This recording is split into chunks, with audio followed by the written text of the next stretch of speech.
This is another chapter in the vampire novel that I am currently writing. The name of this particular chapter is She Sells Seashells by the Seashore. It appears Renfield is standing on the shore shivering while Amadeus is calmly rowing the boat ashore, Hume commented. Speaking of stuff like that, you never hear the song Michael Rowed the Boat Ashore much on the radio anymore, Dracul noted. Thank you for that observation, Hume laughed.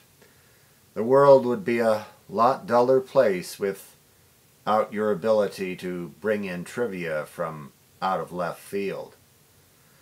Well, actually, my friend Jack Morrow is the expert when it comes to baseball trivia. Dracul took a sip of his Coke. Dracul, shut up! She kicked him with her spiked stiletto. Down on the beach, Renfield was shouting, "That's the last time I'm taking any advice from you, Amadeus." As the waves crashed mightily onto the beach, bringing Amadeus and the boat ever closer to shore, a pretty young brunette woman, wearing a black evening dress, was walking along the shore. She struggled in her high-heeled shoes and was totally oblivious to the weather around her. She was carrying a large bucket filled with seashells. "Seashells for sale," she called in a lilting Italian soprano operatic-style voice. "Seashells for sale. Buy your seashells and listen to the sound of the ocean. Buy your seashells and listen to the sound of the ocean." She had been listening to an Irish song recently, so her Italian lilt came out a bit Irish. "Say, boss!" Amadeus called out to Renfield while he stopped rowing to sip from a jug of milk in his coat pocket. "Can you buy one of those seashells for me? You're a lot closer to the shore than I am at the moment.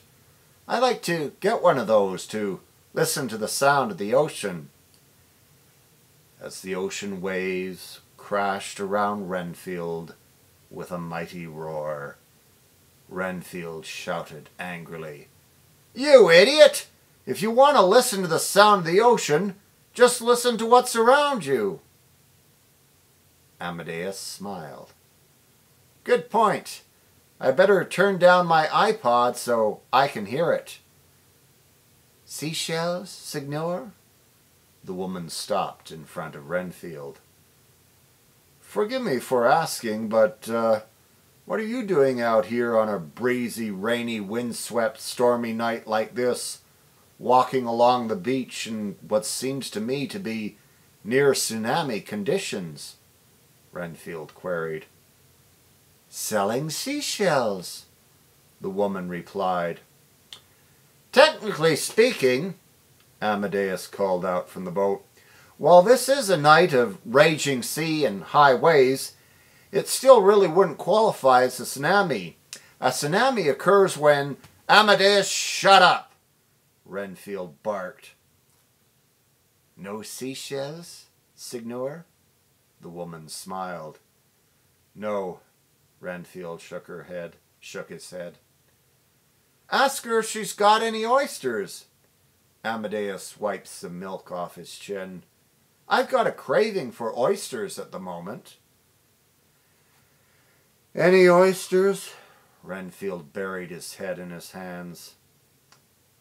"Think I may have some down at the bottom of the bucket here." The woman started throwing seashells down on the wet sand.